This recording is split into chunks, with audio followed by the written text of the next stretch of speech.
T-minus 10, 9, 8, 7, 6, 5. All 3 engines up and burning. 2, 1, 0, and liftoff. Coach on Fire Radio.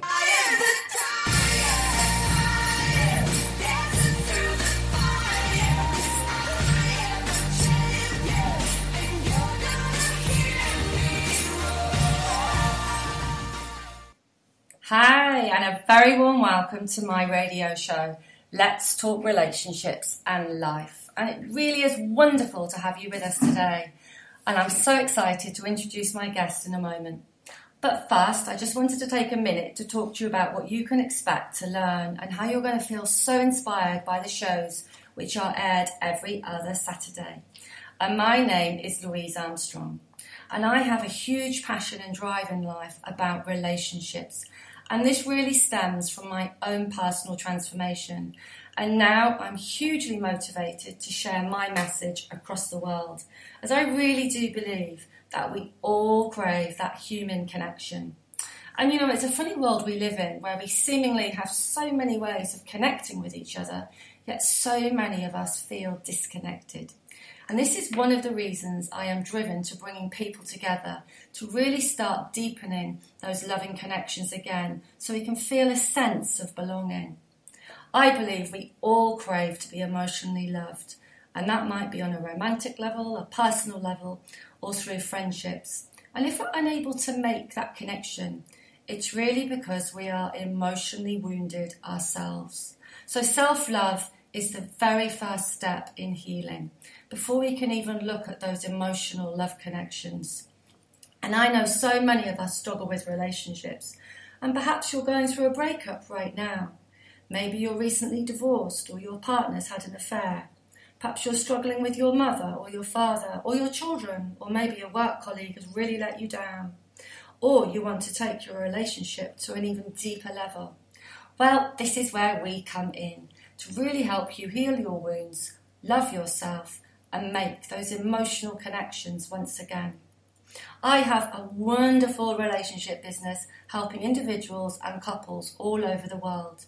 And now I feel this is the right time for me to give other experts a chance to share their expertise.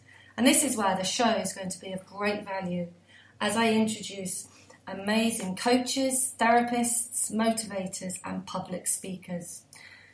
So, without ado, I am going to introduce my amazing guest, Abi Levine. I'm so excited to have you with us today, Abi. Hi. How are you?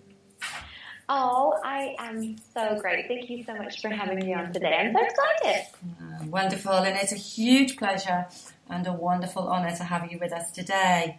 So, Abi's going to be talking to us about why dealing with your emotions is so important and what happens when you don't. And she's going to give us some quick, easy techniques to start confronting your negative emotions today. Wow, that is right for just about every single one of us, eh? Yeah. Absolutely. I'm going to give you a quick bio here on Abi, so you've got some background on her, because she's really been through just about everything, haven't you, Abi? Yeah, just about. I mean, I could probably think of like one or two things I haven't been through. But bless her. Abi's a product of foster care. She's been through everything a person possibly can. She's been through violence, abuse, rape, homelessness, and extreme poverty. She was a single mum for 7 years and struggled to find herself and her happiness. And when Abi first started her journey as a healer, she literally stumbled across hypnotherapy and began to study it. She soon added neuro-linguistic programming, cognitive therapy, Reiki to her practice, and she became addicted to healing. It's a fantastic addiction, that one, eh? I totally agree. And through her own healing journey, she found that the techniques available were so transformational that she started a private practice working with anyone who needed healing of a similar nature. She spent years and thousands of dollars learning and distilled it into easy to apply, processes and techniques so she could effortlessly translate her healing to those in need in a fraction of the time. She now spends her time in one-on-one coaching, speaking for groups, leading events, and developing ever more programs so people can finally have access to the ever-elusive peace they crave. Wow, what an amazing, amazing lady you are. Oh, you're so sweet, thank you. I can't wait to dive in here. So, we're going to start with how to get to emotional freedom, because I know this is something that so many people ask. Oh my goodness. Yes. Okay. So it's quite a process. How long have we got? No, you know, it's so hard because one of the first steps on the journey to reclaiming your emotional freedom is to actually first acknowledge that you are not emotionally free. And I think that's really hard for most people to acknowledge that they have some hang-ups, that they do struggle with anger or sadness or guilt.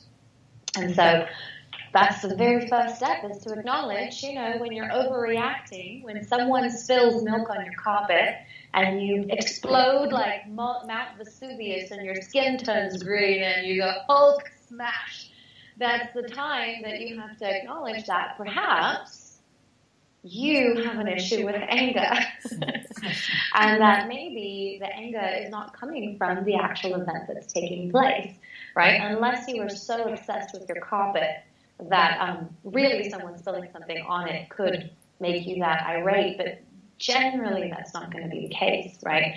So what a lot of people don't understand is that when we go through life, we do not learn, can you hear me? I can. Yeah.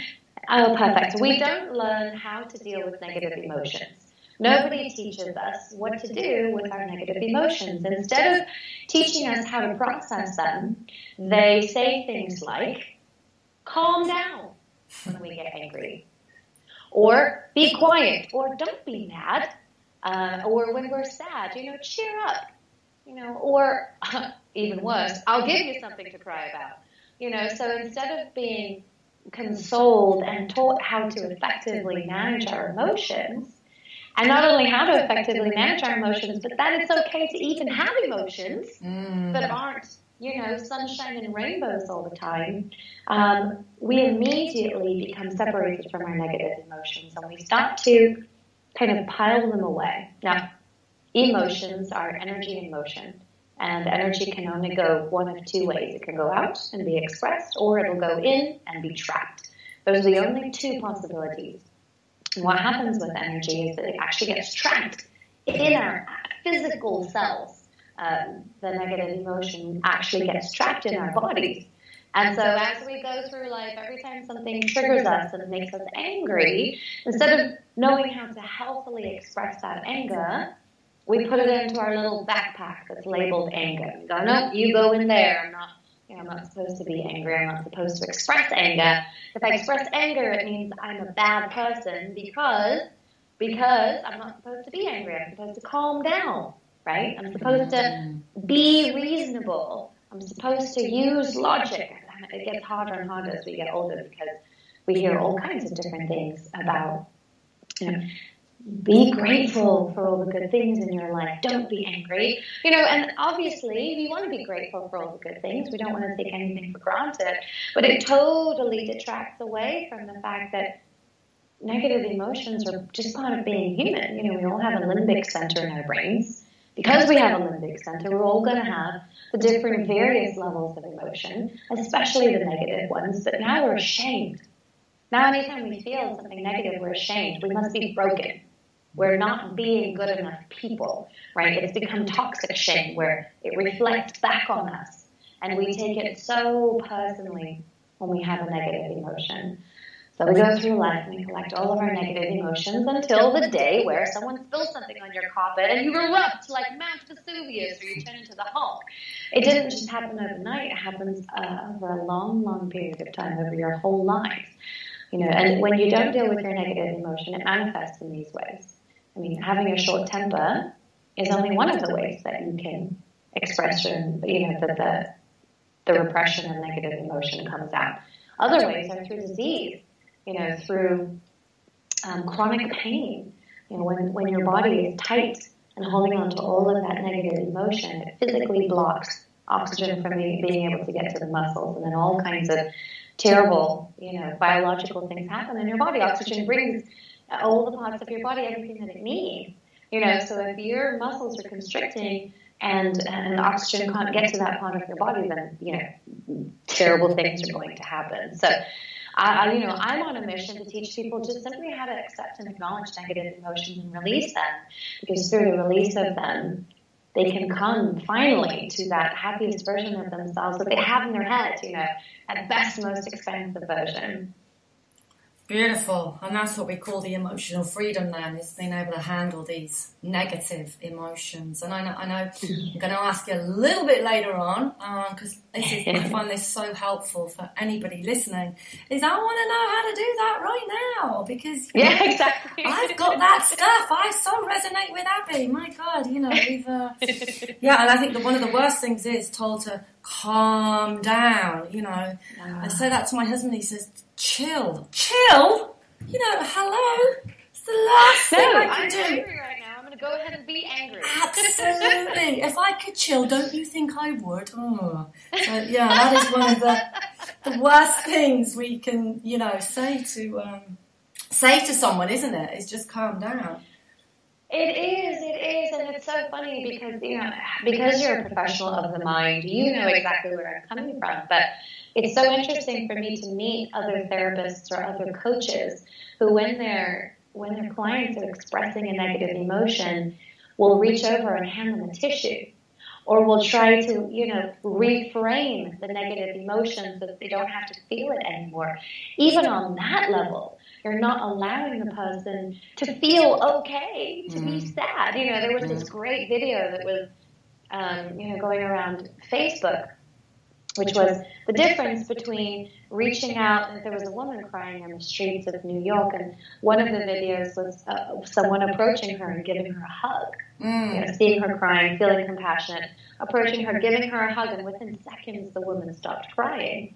And then that was juxtaposed with another video of another lady crying, and this was, definitely a study, and then, a guy approached her, and instead of trying to hug her and try to make her, quote-unquote, feel better, he just stood there and talked to her and asked her questions and let her tell him what was, happening in her life, and it actually made her cry harder to go into the depths of her despair.